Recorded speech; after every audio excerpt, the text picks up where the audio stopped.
Olá, estamos ao vivo para o Café com a Nutri, já que eu já vou ficar provavelmente mais sozinha. Deixa eu colocar baixa qualidade.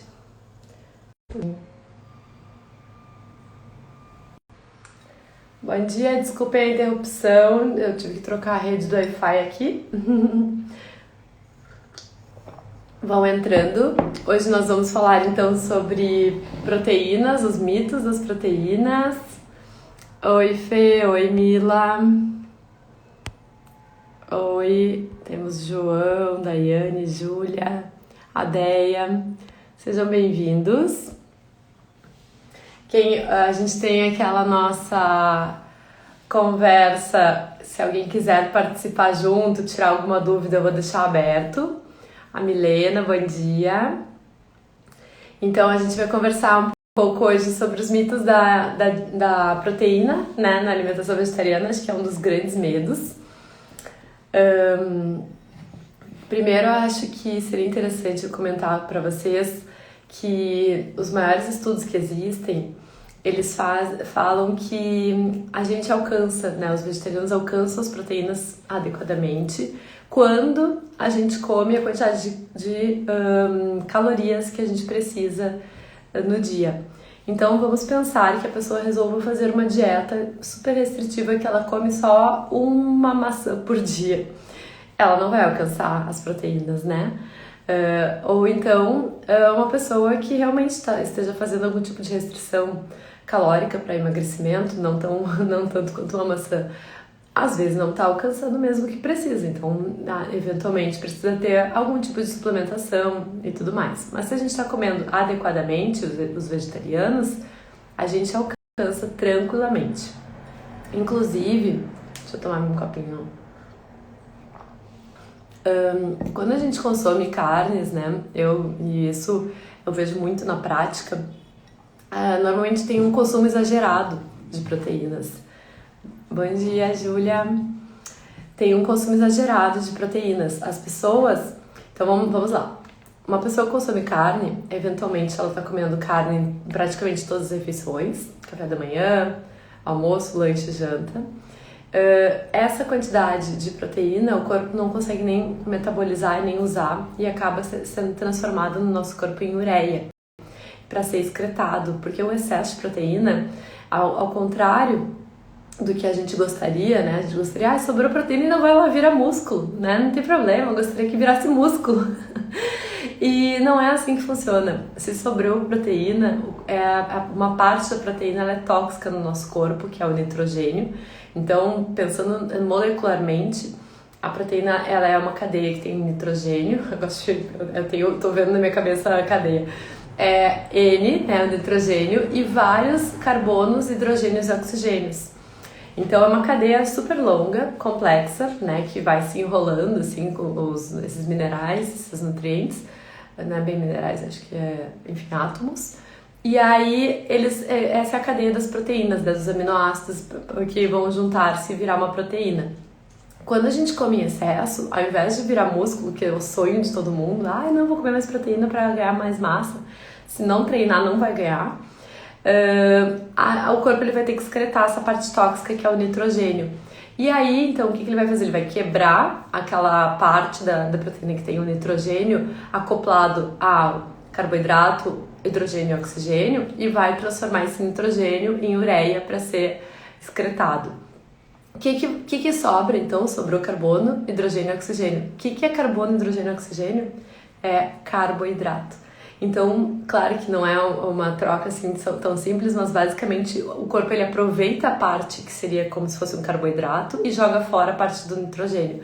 Então, comer proteína em excesso vai fazer engordar tanto quanto comer carboidrato em excesso e tanto quanto comer gordura em excesso. Tem a mesma quantidade de calorias, inclusive, que o carboidrato.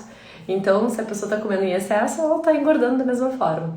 Além disso, as proteínas animais, elas vêm com gordura adicionada, né? Nenhuma proteína animal é só proteína. Inclusive, essa mania que tem agora no momento de chamar carnes de proteína é muito incorreta se for pensar, porque a carne não é só proteína, ela é um monte de coisa, ela tem um monte de coisa ali, inclusive gordura.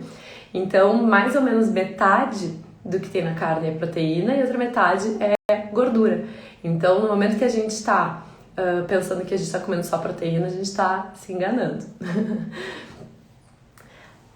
Ó, a Milena entendeu, por isso que eu olho o nível da ureia para saber se a pessoa está comendo a proteína adequadamente, entre outras coisas. Exatamente, quando eu peço os exames, eu peço a ureia, porque a gente consegue ver se a pessoa estiver comendo demais, está muito aumentado. E aí a gente já tem que ajustar, porque o excesso a longo prazo pode fazer muito mal aos rins, ao fígado, e da mesma forma o contrário também, uma deficiência, né, um consumo inadequado de proteína pode também estar dificultando o ganho de massa, pode estar dificultando processos corporais. Às vezes as pessoas estão se queixando de queda de cabelo. E claro que um dos grandes nutrientes relacionados é o ferro, como eu já fiz um vídeo anterior. Mas pode também estar faltando proteína, básico, simples, né? O corpo não tem proteína suficiente para outras funções mais importantes do que fazer cabelo. E aí ele começa a se livrar do cabelo. Cabelo é sempre assim a cereja no bolo, né? Se ele tá caindo, se ele não tá legal, é porque alguma outra coisa não tá suficiente, né?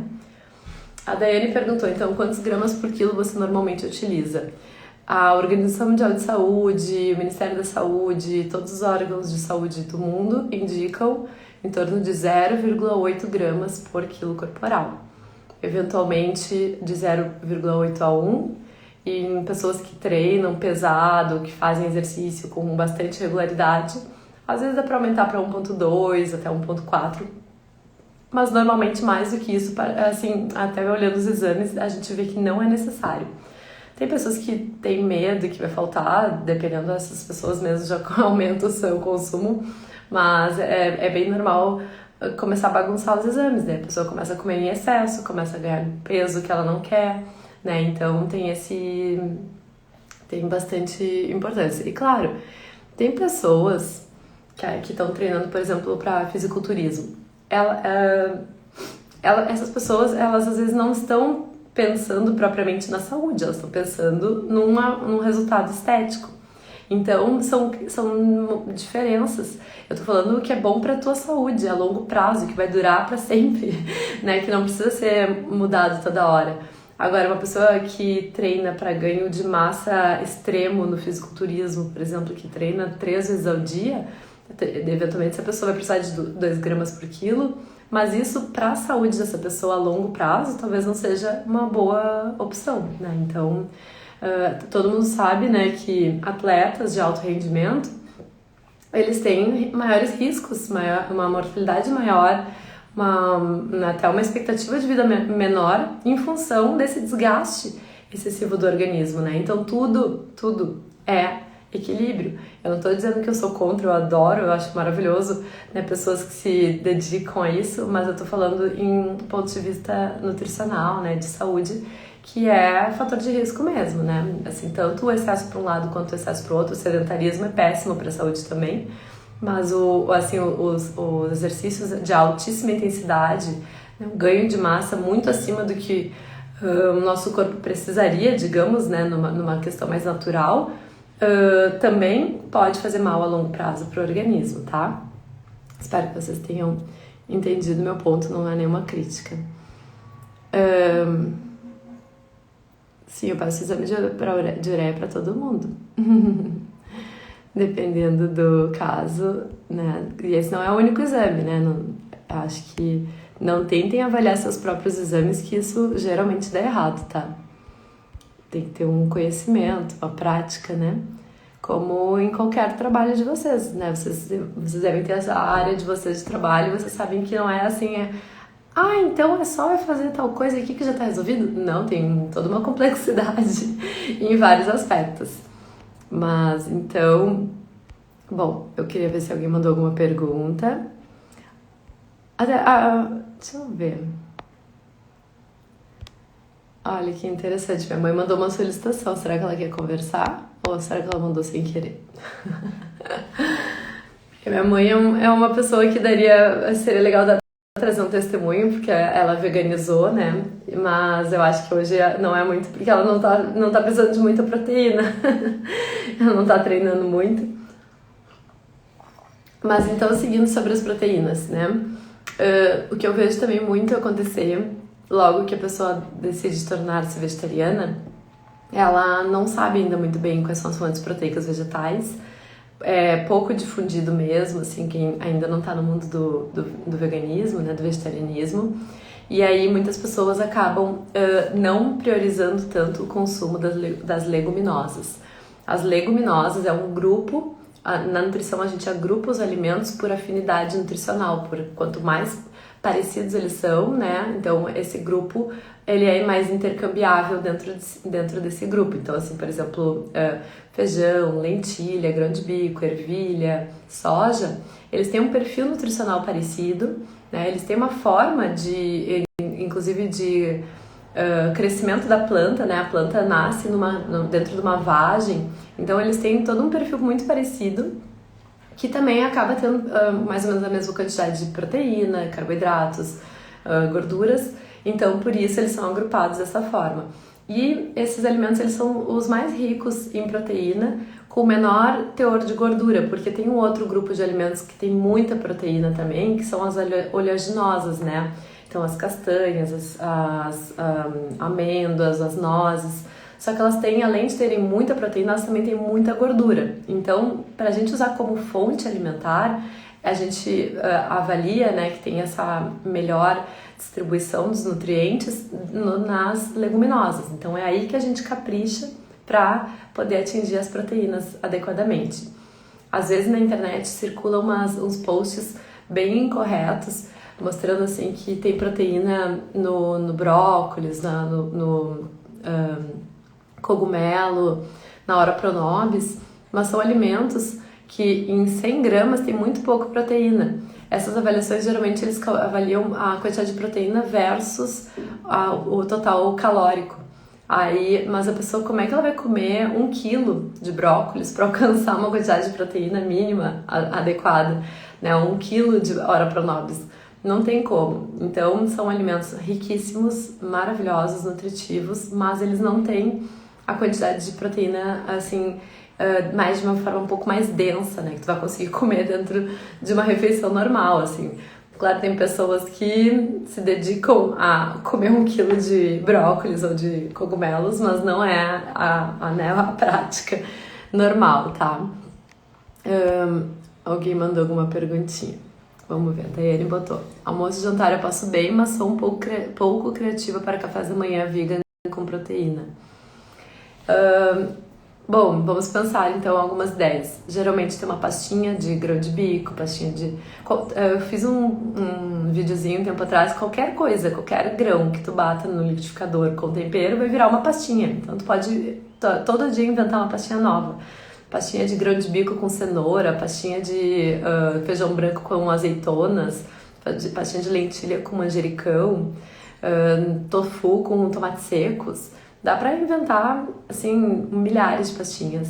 Aí também panquequinha, a gente pode fazer panquequinha de grão de bico, panquequinha de aveia. Panquequinha também, qualquer pastinha que tu faça ela um pouco mais dura, que daqui a pouco tu coloque um pouquinho de polvilho ou uma tapioca ali misturadinha e coloque na frigideira, vai virar uma panqueca também. Então tu consegue fazer panqueca de qualquer coisa. Dá pra fazer tortinhas salgadas, bolinhos integrais, né, que daí coloca bastante aveia.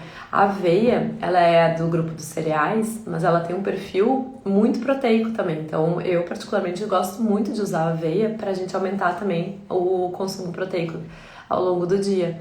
Em 100 gramas de aveia, a gente tem 12 gramas de proteína. Então, pensando no arroz, por exemplo, que em 100 gramas são 2, 3 gramas de proteína, é um perfil bem, assim, bem aumentado, né, de proteína em relação a outros cereais.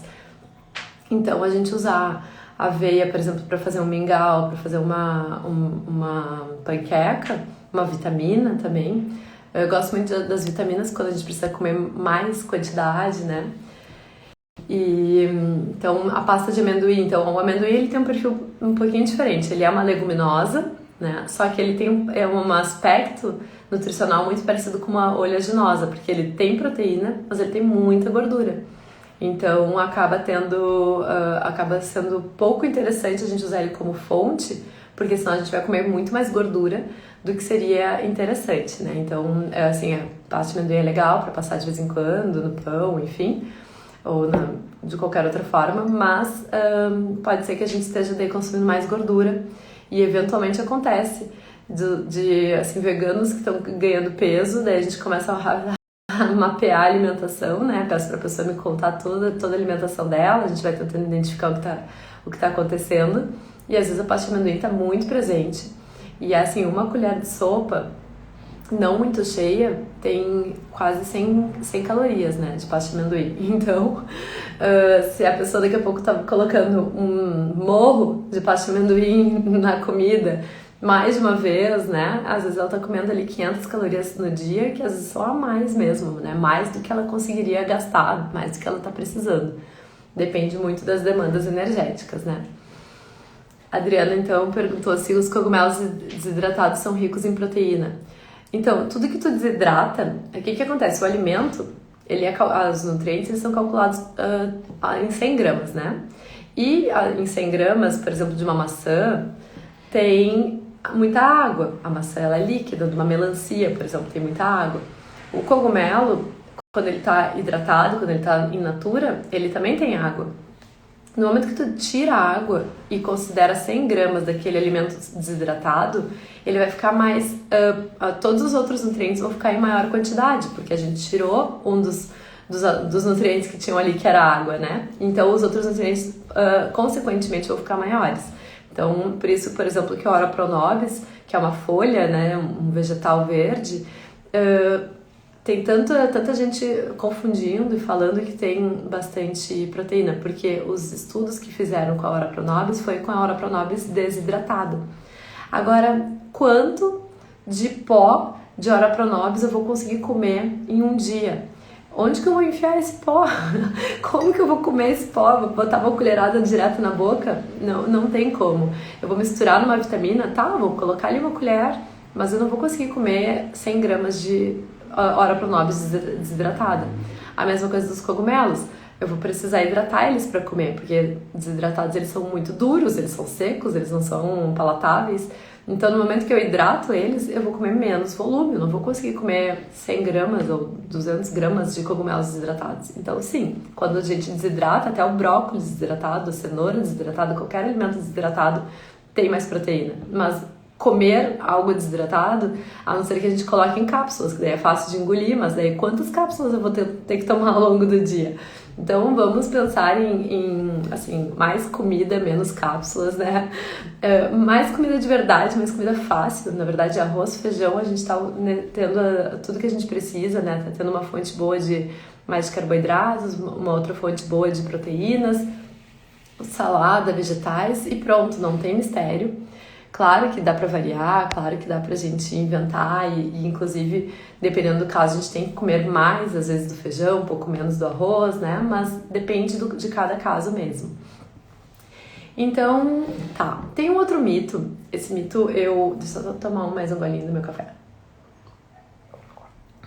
Esse mito eu ouvi muito na faculdade e eu vi depois da faculdade e vejo, às vezes, aqui na internet, da falta dos aminoácidos, né? Falam que a alimentação vegetariana ela pode não ser completa nos aminoácidos porque tem um baixo valor biológico, né? Falavam muito do valor biológico.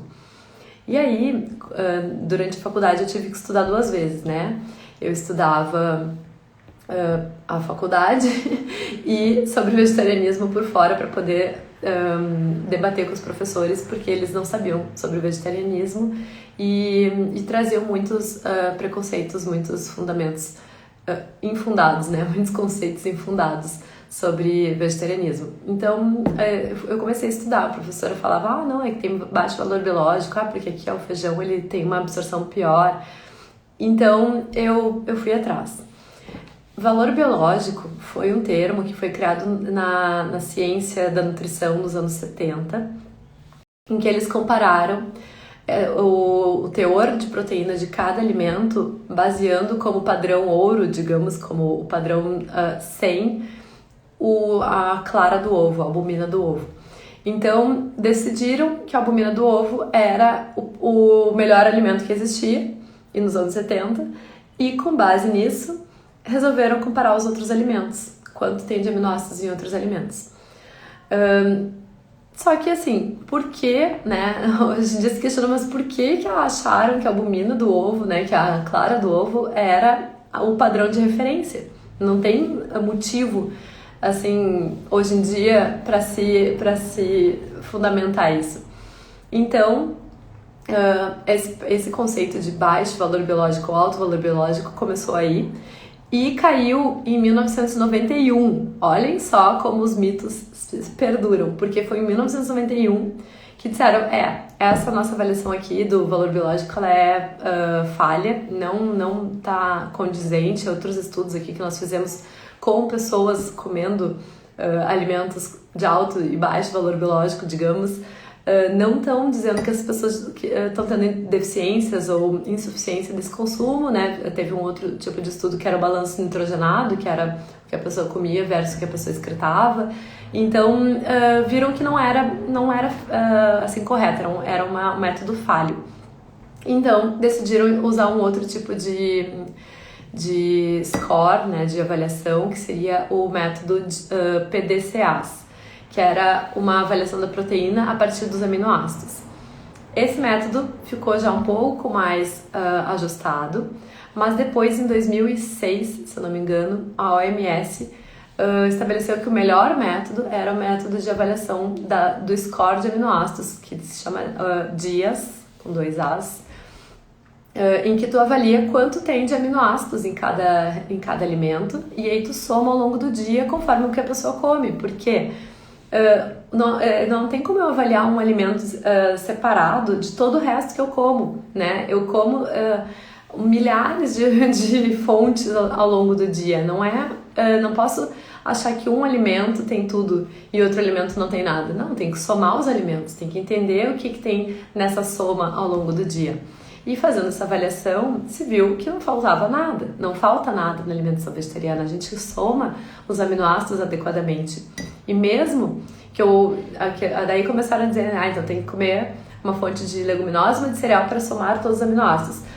Se eu comer uma quantidade a mais, assim, uma quantidade grande de leguminosas, eu vou superar essas necessidades de aminoácidos conforme as necessidades humanas. Mas, claro, quanto mais equilibrada, mais variada, mais fácil, inclusive, da gente alcançar não só os aminoácidos, mas como todos os outros nutrientes, né? Por exemplo, até o carboidrato. Tem pessoas que sem querer, às vezes, estão fazendo uma dieta low carb vegana, mesmo comendo só leguminosas, na hora de calcular, nossa, mas tá meio baixo aqui em carboidrato, temos que ajustar. Então, a gente faz um equilíbrio muito melhor quando a gente tem cereal com leguminosa. Espero que tenha ficado claro esse ponto, assim, sem ter um quadro, uma forma de desenhar uma apresentação. Eu não sei se fica muito claro, mas é basicamente que os conceitos, né, os preconceitos, às vezes vão sendo passados de geração em geração. E, infelizmente, na nutrição isso também acontece.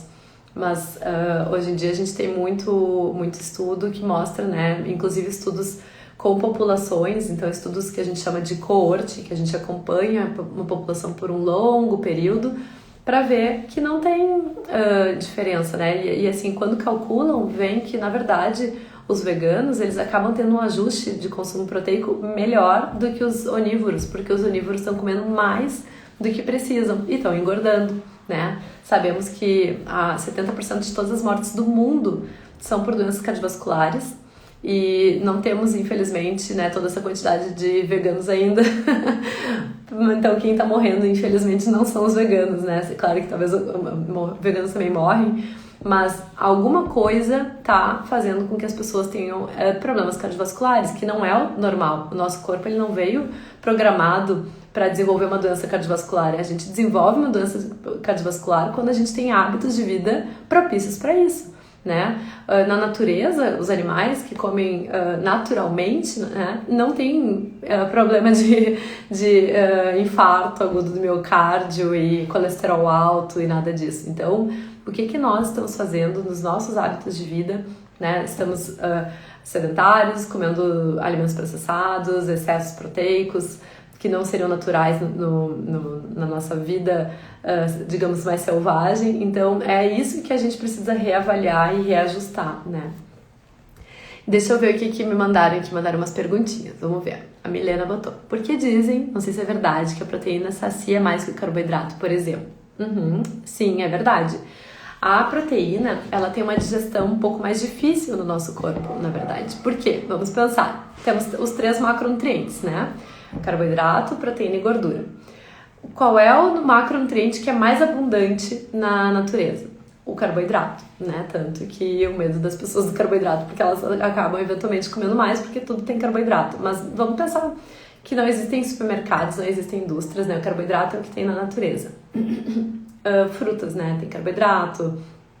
Bom, tudo praticamente tem um pouquinho de carboidrato. Ou bastante. E aí, o nosso corpo, ele é um grande amante do carboidrato. O nosso cérebro, ele ama carboidrato. Ele não privem o cérebro de vocês do nutriente que ele mais ama. Carboidrato é o combustível número 1, eu digo que é o combustível premium do nosso organismo. Então, o nosso cérebro, ele precisa tanto de carboidrato, o nosso corpo ele precisa tanto de carboidrato que ele foi se desenvolvendo ao longo de todo o nosso processo evolutivo para absorver o mais rápido possível o carboidrato que a gente come. Então, no momento que a gente comeu alguma coisa com carboidrato, em minutos, esse carboidrato já está circulando no nosso sangue, de tão importante que ele é. Então, por isso, se eu comer alguma fonte de carboidrato, ainda mais se eu comer um carboidrato refinado, por exemplo, um pão branco com geleia cheia de açúcar, isso vai dar um pico de açúcar no meu sangue muito rápido. O que também não é legal, a gente não quer pico, a gente quer regularidade, né? Médias, como eu falei pra vocês, nada nem pra cima nem nada pra baixo, média. Então, quero comer uma fruta, quero comer um grão integral. Mas enfim, comi um carboidrato, ele entra rapidinho no sangue. Agora, e logo em seguida eu já fico com fome, porque se eu tô com fome, eu comi só um carboidrato, né? Alguma coisa fonte de carboidrato, vai entrar rápido e tá, gastou. Pronto, o cérebro já usou, agora ele quer mais. Mas então, o que acontece? A proteína, ela tem uma digestão mais lenta, porque o corpo nem precisa tanto assim, ele não tem tanto aparato de absorção quanto o carboidrato. Então, a gente tem algumas enzimas digestivas, né? Por exemplo, as proteases, que são enzimas que quebram a proteína, mas uma quantidade pequena, porque a gente não precisa de grandes quantidades de proteína. A gente não precisa refazer o nosso corpo todo, todos os dias, né? A gente precisa de reposição, assim, a proteína ela é como se fosse um tijolinho, ela tem esse aspecto importante estrutural. Então, assim, onde entra a proteína no nosso corpo? Na produção de enzimas, na produção de células, na produção de queratina, por exemplo, no cabelo, na unha, para reposição até na verdade não é reposição de massa magra, é no ganho de massa magra mesmo, na hipertrofia, porque o que acontece na hipertrofia, né? Eu fiz exercício, eu machuquei eu lesionei a minha célula muscular, e aí o corpo ele vai lá e repõe, né? Mas não é cicatriza, mas ele reestrutura aquela célula, deixando ela um pouquinho mais forte, com fibras um pouquinho mais estruturadas, para na próxima não ter aquela lesão de novo. Então, na verdade, o corpo está só tentando se prevenir de uma lesão. Mas isso, se eu não estou treinando, eu não estou lesionando meu músculo, eu não estou nem precisando repor, assim, sempre reposições muito pequenas. Então, eu não preciso ficar comendo proteínas em grandes quantidades. E quando eu como, eu demoro mais para digerir, porque o corpo não está precisando daquela proteína imediatamente. Então, por isso que ela sacia. E a gordura é ainda pior. A gordura demora um tempão para ser digerida, porque ela não tem, o nosso corpo não tem às vezes nem aparato para absorver tanta quantidade de gordura como a gente come hoje em dia. Eu brinco com os pacientes, né, que às vezes comem muita fritura, comem muitas até castanhas. Eu digo, vamos pensar 1000 anos atrás, né? Porque assim, o nosso corpo, eu brinco que o nosso hardware, né, que é a parte externa, que é o corpo fisiológico, ele não entendeu que a gente já atualizou o software, né? O software está aqui olhando para um celular, sentado numa cadeira. Isso aqui é o software que entende. O hardware ainda não entendeu. Talvez daqui a 10.000 anos, vivendo desse jeito, o nosso hardware se atualize, mas por enquanto ele está achando que a gente mora na floresta. Então, o nosso corpo, Então a gente estava na floresta, lá 2.000 anos atrás, 1.000 anos atrás, ou 10.000 anos atrás. E aí eu tô caminhando na floresta, procurando o que comer. Ah, uma frutinha aqui, ah, uma coisinha aqui. Olha, achei castanhas, estão aqui as castanhas. Tá dentro de uma casca duríssima, dificílima de abrir. Daí eu vou lá, com uma pedra, quebro aquela casca, tiro, consigo tirar uma castanha e comer. Ah, que delícia, castanha, energia.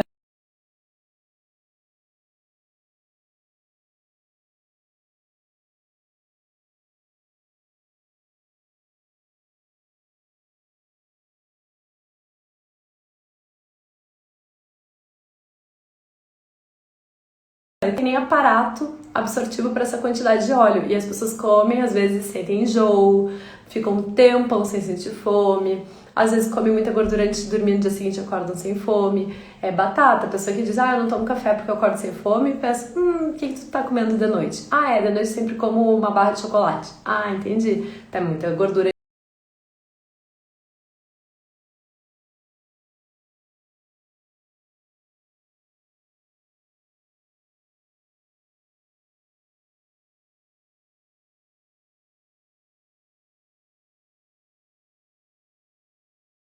antes de dormir, no dia seguinte acorda sem fome, o corpo nem conseguiu digerir aquela quantidade de gordura que a pessoa comeu.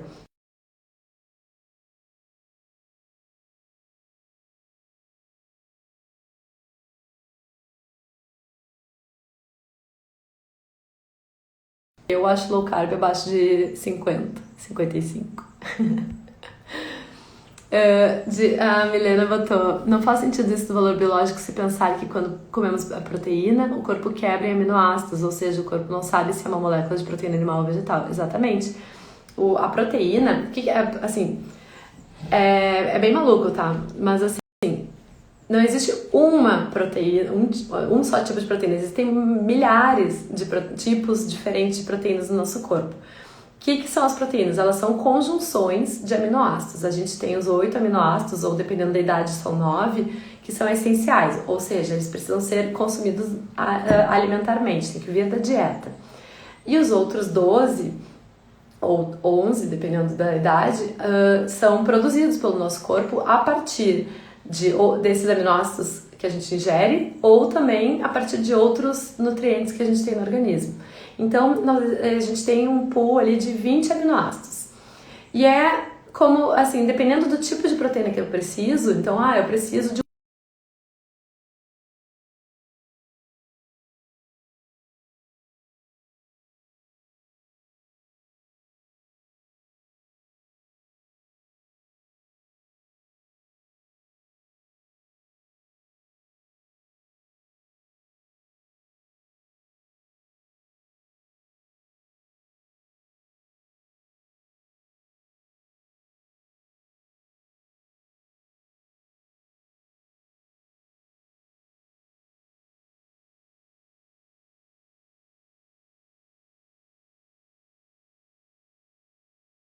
é só uma conjunção da proteína e quando o corpo precisa ele desfaz essa molécula, junta como ele preferir, faz uma nova reagrupação, né, um reagrupamento desses aminoácidos e transforma em outra proteína conforme ele precisar. Então não somos nós que decidimos como o corpo vai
Da minha amiga, mandar um beijinho pro Davi, pro Kaká.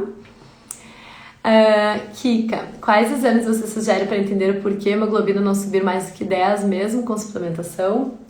Não sei que suplementação tu está fazendo, não sei o teu histórico, não posso avaliar assim.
Seria muito pouco ético, tanto da minha parte quanto para a tua própria saúde, mas eu sugiro que a gente revise isso, tá? O que temos aqui? Não, eu não sei teu nome, desculpa, acho que era. Eu não sei, mas eu vou falar a tua pergunta. O que você acha de estar contando os macros todos os dias por conta própria? Eu acho que vira uma prisão, porque a gente vai acabar todo dia tendo que lembrar 100% do que a gente come, né? Fica uma, assim, tem que ter tempo, né? E tem que ficar lembrando tudo que a gente come, e daqui a pouco eu acho que acontece com alguma frequência também de a pessoa não anotar quando ela faz alguma estripulia, assim, né? Saiu do que ela queria, ela não anota, daí a pessoa às vezes até se engana, ela acha que ela tá comendo menos calorias ou menos gordura, né? A pessoa também determina o percentual dos macros da cabeça dela, do que ela viu na internet. Então, assim, existe uma ciência muito grande por trás e eu também não entendi até fazer nutrição, que foi a minha segunda faculdade, né? Então eu fiquei um tempo da minha vida sendo leiga na nutrição e aí depois eu fiz a faculdade. E eu não fazia a mínima ideia de grande parte de tudo que tem por trás, né? A gente acha, mas é só falar de comida. Mas isso aí é só ensinar umas receitinhas. Não, tem toda uma ciência por trás. E o que eu acho curioso, às vezes, é até os próprios nutricionistas que se formam e saem falando coisas que não tem nada a ver com o que se estudou sobre parte científica mesmo, dessa divisão de macronutrientes, né, das faixas de referência. A gente tem padrões de necessidade no nosso organismo que já são amplamente estudados e não tem até hoje nenhum estudo que diga, por exemplo, que low carb é indicado. Não tem mesmo, assim, não tem nenhum órgão de saúde do mundo indica low carb para combater, por exemplo, problemas cardiovasculares, né, ou para qualquer outro problema de saúde. Então, na verdade, existe só uma indicação de dieta cetogênica para pessoas que têm epilepsia, porque o cérebro ama carboidrato. Se eu faço uma dieta cetogênica sem carboidrato, eu dou menos energia para o meu cérebro e a epilepsia, ela é um curto-circuito do cérebro. O cérebro, ele tá meio, assim, dando curto mesmo. Então, quanto menos energia eu dou, menos curto eu vou ter. Então,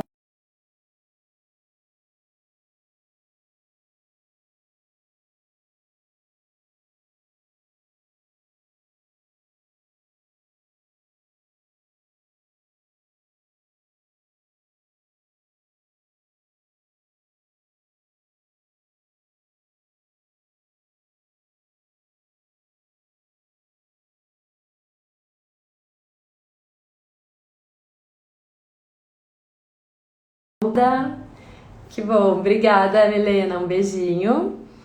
E os pais pararam de comprar colágeno por isso. Exatamente. Que legal. Então, pessoal, eu falei, acho que da outra vez, essa live do café da manhã vai ser de meia hora, então já estamos indo para o nosso final. Se vocês tiverem mais alguma dúvida e quiserem deixar aqui, eu respondo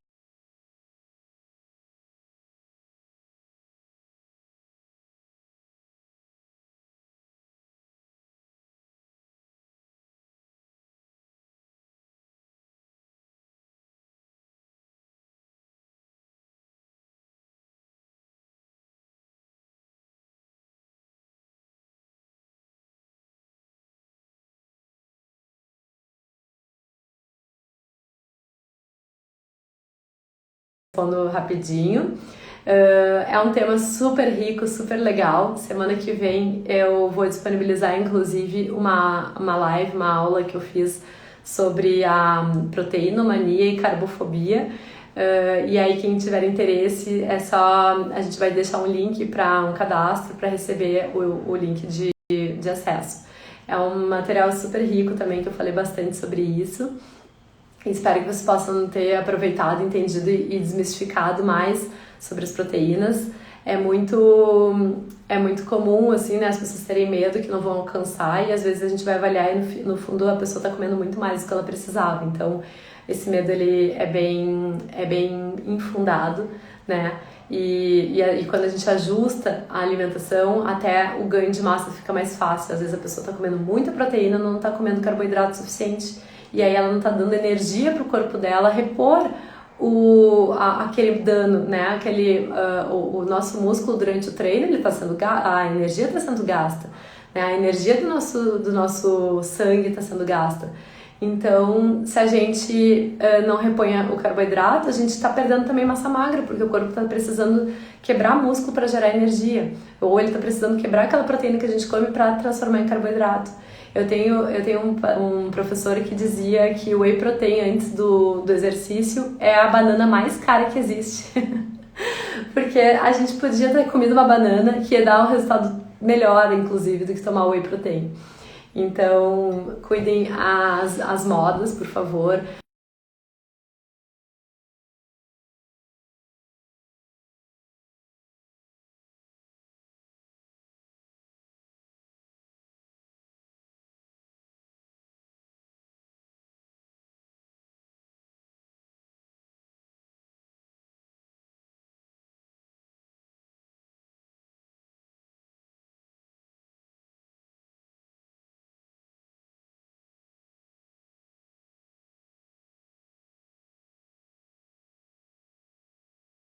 De 50 a 65, dependendo até do tipo de alimentação do paciente, vai até 70% do total calórico diário.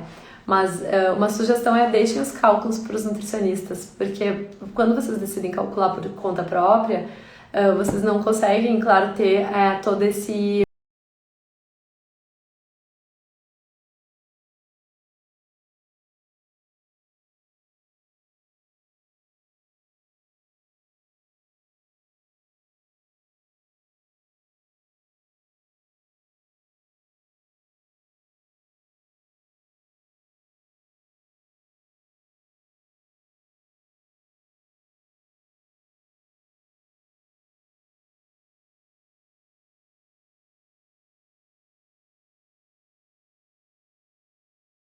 essa visão de outras questões, porque não é só esses três macronutrientes, é uma